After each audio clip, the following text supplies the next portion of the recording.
Planning और execution के साथ हम लिम्ब लेंथ को करीब करीब 2 मिलीमीटर के विद इन रिकवर कर लेते हैं, और जो मसल टेंशन है, जो मांसपेशियों में खिंचाव है, उसको ऑलमोस्ट एनाटॉमिकली रिस्टोर करते हैं। उससे होता क्या है कि बहुत रैपिड मोबिलाइजेशन हम पेशेंट की कर सकते हैं। आम तौर पे अगर एक फिट पेशेंट है तो वो इवनिंग ऑफ सर्जरी या अगले दिन से हम उसको मोबिलाइज कर पाते हैं और वो बड़ी जल्दी अपना फंक्शन रीगेन करता है। आगे आगे जैसे हम बढ़ेंगे इसमें मैं आपको दिखाऊंगा कि कैसे पेशेंट बड़ा रैपिडली रीगेन करता है। फंक्शनल इंप्रूवमेंट तो रैपिड होती ही होती है, एक एनाटॉमिकल रिस्टोरेशन के साथ जो इम्प्लांट है उसकी लाइफ भी बढ़ने की संभावना ज़्यादा होती है।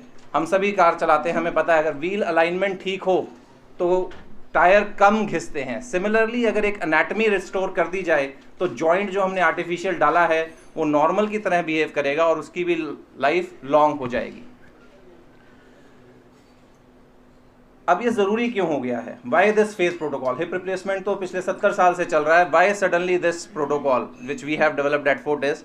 रीज़न ये है कि एक ज़माना था जब हिप रिप्लेसमेंट ओल्ड पेशेंट्स में ज़्यादा होता था, किसी का चूल्हा टूट गया है या आर्थराइटिस ओल्ड एज में हो गई है। बट आपने भी अपनी सोसाइटी में आजू बाजू में देखा होगा, धीरे धीरे हमारे पेशेंट्स का जो प्रोफाइल है वो बदलता जा रहा है। अब ज़्यादा से और ज़्यादा पेशेंट आ रहे हैं जो यंग एज में, जिनको हिप रिप्लेसमेंट की ज़रूरत पड़ती है गठिए के कारण, एवास्कुलर नेक्रोसिस के कारण। अर्ली 20s में भी ज़रूरत पड़ती है। यंगेस्ट पेशेंट जो हमने ऑपरेट किया है वो 16 साल का बच्चा है जो कि गठिए के कारण बेड रिडन था।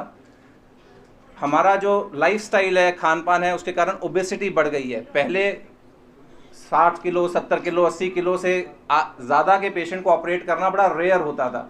अब एक एवरेज पेशेंट हमारे पास जो आता है वो 90, 100, लास्ट जो हमने पेशेंट किया जिसकी हम बात करेंगे 120, 125 किलो का था। दूसरा, बहुत सारे सेडेंटरी लाइफस्टाइल के कारण स्पाइन में प्रॉब्लम आ गई है, तो कंबाइंड स्पाइन और हिप की प्रॉब्लम के कारण जो स्टैंडर्ड टेक्निक से जो हिप रिप्लेसमेंट है उसमें कॉम्प्लिकेशंस के चांसेस ज़्यादा होते हैं। तो इस फेथ प्रोटोकॉल के तहत हम उसको भी सर्कमवेंट करते हैं। और ऑब्वियसली बहुत सारे आजकल पेशेंट्स हमारे पास आते हैं जो आर्थराइटिस से ग्रसित है, बट वो दोबारा से हाई फंक्शनल एक्टिविटीज़ में जाना चाहते हैं।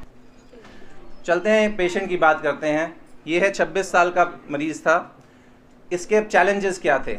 Young age, obviously 26 is a very very young age. Obesity, 120 kilo का ये पेशेंट था और ऑलमोस्ट बेड रिडन था जब ये हमारे पास आया। अगर आप देखें इसका चूल्हा, ये देख रहे हैं आप, ये लेसेट ट्रोकैंटर बोलता है, ये ऊपर की तरफ चला गया है। ये यहाँ पे देख रहे हैं आप, यहाँ पे है, घिसने के कारण ऊपर चला गया है, पैर छोटा हो गया है और पेशेंट बेड रिडन था। यंग पेशेंट जब इस तरह से बेड रिडन होता है तो साइकोलॉजिकल प्रॉब्लम्स भी आनी शुरू होती हैं। इस पेशेंट में स्पेसिफिकली जो जॉइंट की रिक्वायरमेंट थी वो डुअल मोबिलिटी हिप की रिक्वायरमेंट थी। डुअल मोबिलिटी एक नए तरीके का जॉइंट आया है जिससे डिसलोकेशन के चांसेस कम होते हैं और 2 जगह मूवमेंट होती है तो मूवमेंट बड़ी रैपिड रीगेन होती है। और ओबीस पेशेंट्स और स्पाइन पेशेंट्स में वेरी रैपिड फंक्शनल रिहैबिलिटेशन, जिसमें हम स्क्वाट वगैरह भी कर सकते हैं, वो पॉसिबल हो पाता है। ये पेशेंट है next day of surgery, morning of surgery में। This is him at 5 days छुट्टी करने के बाद। तीसरे दिन हम छुट्टी कर देते हैं। एंड ये थर्ड वीडियो है 14 दिन पर। आई मीन अगर हम पेशेंट को इस तरह की मोबिलिटी दे पाए तो I think that makes a huge difference to their lives. आज हमने प्रेस कॉन्फ्रेंस की है हिप रिप्लेसमेंट के सब्जेक्ट के ऊपर। Fortis hospital Mohali north India का पहला हॉस्पिटल है जिसमें डेडिकेटेड हिप यूनिट है, जहां पर एक टीम 24 घंटे हिप सर्जरीज़ को परफॉर्म करती है।